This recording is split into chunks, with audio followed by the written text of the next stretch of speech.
Wabarakatuh. Waalaikumsalam warahmatullahi wabarakatuh. Bismillahirrahmanirrahim. Faslun fi arkanis sholat.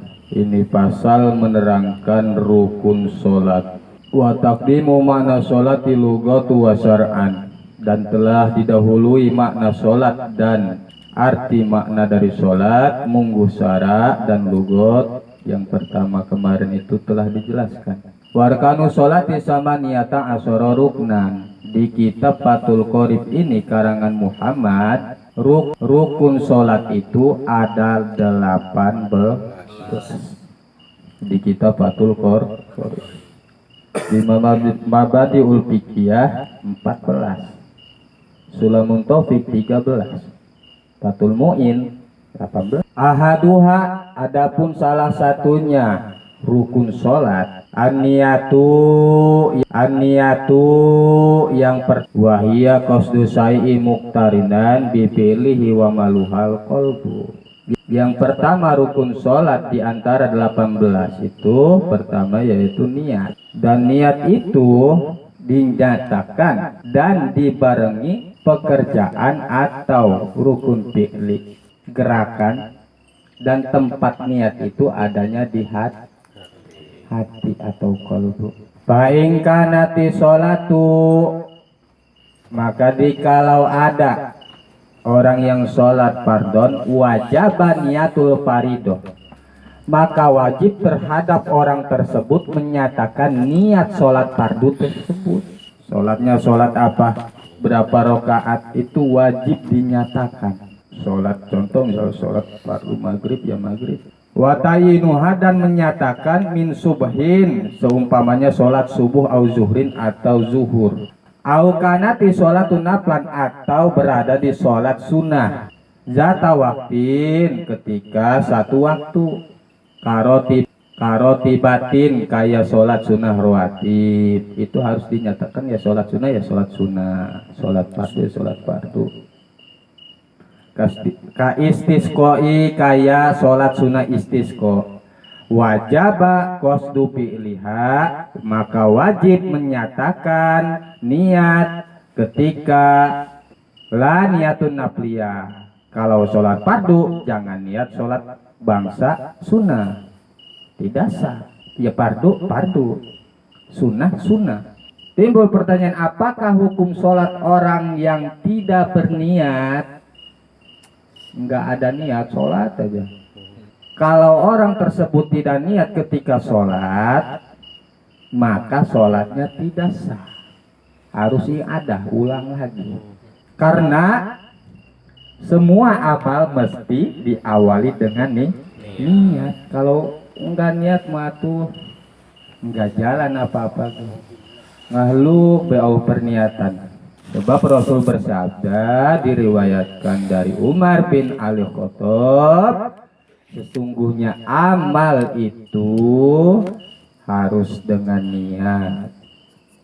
Seseorang akan mendapatkan hasil sesuatu dengan niatnya. Yang niat melak cabe. Jam berapa niatnya jadi suk mangkat kan? Bagaimana melapatkan niat? Seseorang melapatkan niat, hukumnya apa? Wajibkah? Apakah sunnah? Di dalam kitab fikih diterangkan 4 mazhab itu beda-beda menyatakan tentang melapatkan, mengucapkan niat. Usoli itu melapatkan niat. Usoli fardol maghribi itu melapatkan. Inna mutabaro biniyati innama huwal qalbu an-nutqu bilisan laisa biniyat. Sesungguhnya yang dianggap niat itu adalah hati. An-nutqu bilisan laisa biniyat. Mengucapkan dengan lisan, menguntarakan dengan lidah itu bukan niat. Wa innama huwa masaidu ala tambihul qalbi. Tetapi mengucapkan niat di lisan itu untuk mengingatkan di dalam hati, mendorong. Benar pasnya di kolbu itu sebab ada dorongan dari lidah. Wajibnya niat itu di hati dan diiringi oleh lidah. Kenapa? Sebab manusia itu mempunyai sifat was-was itu tadi. diawali dengan lisan, dimenari dengan hati. Usolli fardul maghribi salasa rakaati mustaqbilal qiblati Allahu akbar. Kalau Imam Syafi'i itu pas niatnya takbir, diiringi takbir dari lafaz Allah itu langsung sejak saya sholat maghrib cukup 3 rakaat mustaqbilal qiblat kesananya sunnah. Wa khata'u lisani la yaduru madamat niyatul qalbi. Dan adapun kesalahan dari lidah layaduru makdamat, itu tidak memadorotkan selagi niat di hati. Madamat niatul qalbi shahihatun. Susah lidah ini mengucapkan niat, tapi kalau hatinya benar mah itu sah.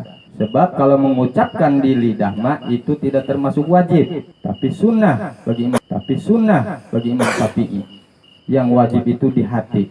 Wahadal hukmu mutafakun ilaih, dan ini hukum dimufakati oleh segenap para ulama imam besar ingda Syafi'iyah, mungguh para Imam Syafi'i. Wahanabilatu dan Imam Hanbali. Amal Malikiyatu, adapun Imam Malik, wal Hanafiyatu dan Imam Hanafi, pangzuru mazhabuhuma tahtal khot. Mereka itu melihat dua imam, yaitu Imam Syafi'i dan Hambali, tahtal khot, dengan langkah-langkah potnot. Khot itu ya ringkasan lah. Jadi kalau dua imam itu Malik sama Hanafi itu meringkas dari penjelasan Imam Syafi'i Hambali. Kata